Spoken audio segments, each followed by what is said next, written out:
அன்பார்ந்த தமிழக மக்களே, எல்லாருக்கும் வணக்கம். இப்போது தமிழ்நாட்டில் மிகவும் லேட்டஸ்டாக வந்துள்ள செய்தி என்னவென்றால், மக்களே, மாண்புமிகு திமுகவின் முதன்மை செயலாளர் தலைவர் கே.என். நேரு அவர்களை பற்றி. அவர் கே.என். நேரு அவர்கள் எந்த வகையிலும் தவறு செய்ய மாட்டார். ரொம்ப திமுகவிலே ஒரு நல்ல அரசியல்வாதி கூட அவர். திமுகவில் நல்ல அரசியல்வாதி, பண்பான அரசியல், இனிப்பான அரசியல்வாதி, மக்களுக்கு சேவை செய்யக்கூடிய ஒரு அரசியல்வாதி. அப்படிப்பட்ட அரசியல்வாதி கிடைப்பது அரிது. உண்மையில் சொல்கிறேன். நான் ஒரு மாற்றுக் கட்சி, வேறு கட்சியாக இருந்தாலும் முதன்மை செயலாளராக இருக்கும் கே.என். நேரு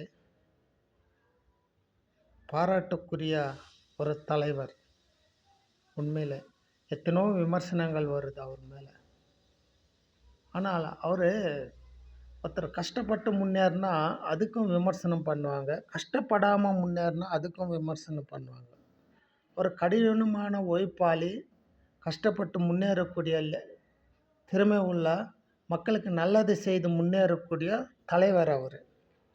ஆகையால் அவர்களை குறை சொல்வது என்பது எந்த அரசியல்வாதி தலைவருக்கும் தமிழ்நாட்டில் தகுதியே கிடையாது. அரசியல்வாதி அண்ணா திமுகவில் எடுத்துக்கோங்க, எடப்பாடி தலைவருக்கு கூட தகுதி கிடையாது. அதே போல் எந்த கட்சியிலுமே சரி, பிஜேபி கூட தகுதி கிடையாது. தமிழ்நாட்டில் ஒரு நல்ல அரசியல்வாதி யார் என்றால் அவர் மாண்புமிகு முதன்மை செயலாளர் தலைவர் கே.என். நேரு அவர்கள். இப்படிப்பட்ட அரசியல்வாதி தமிழ்நாட்டுக்கு கிடைத்தது அரிது, மாபெரும் அரிது. தெரிஞ்சுக்கங்க. அவன் எவனோ அவதூறு செய்த பரப்பியிருக்கான். அவன் யாருன்னு எனக்கு தெரியல. தலைவரை பற்றி அவன் அவன் எங்கிருந்தாலும் சரி, அவனை நான் விடமாட்டேன், தயவு செஞ்சு. அப்படிப்பட்ட அவதூறு செய்திகளை பரப்பக்கூடாது.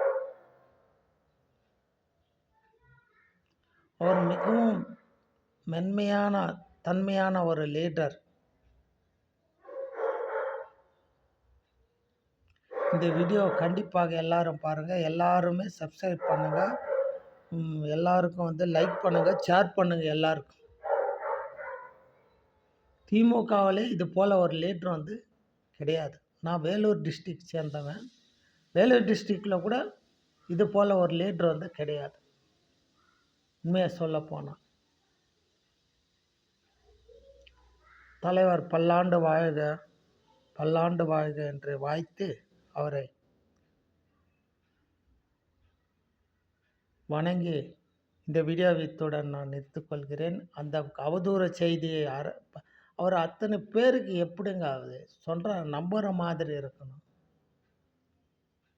அவன் யாருன்னு எனக்கு தெரியல. அவங்களோட கிடைச்சான்னு அவன் அவதூறு செய்தியை போட்டவன் இப்படிப்பட்ட அபண்டமான பொய்யெல்லாம் சொல்லக்கூடாது. ஒருத்தர் தவறு செய்திருந்தால் கூட ரீசனபிள் முறையில் தண்டிக்கப்படணும்.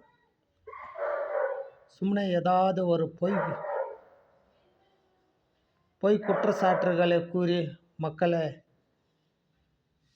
மத்தியில் பொய் குற்றச்சாட்டுகளை கூறி அவரை பேருக்கு களங்கம் விளைவிக்கிறார்கள். அது நல்லதல்ல. உண்மையிலே மாண்புமிகு திமுகவின் முதன்மை செயலாளர் தலைவர் கே.என். நேரு அவர்கள் உண்மையிலே அருமையான லீடர்,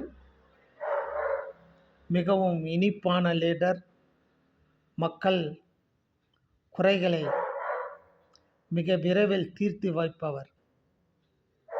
அவரை நான் மிகவும் நேசிக்கிறேன். நன்றி, வணக்கம். அவன் யார் அவதூறு செய்தியை போட்டவனே எனக்கு அந்த அட்ரஸ் தெரிஞ்சன ஃபஸ்ட்டால் நானாக போய் அடிப்பேன் அவனை. நன்றி, வணக்கம் தலைவரே.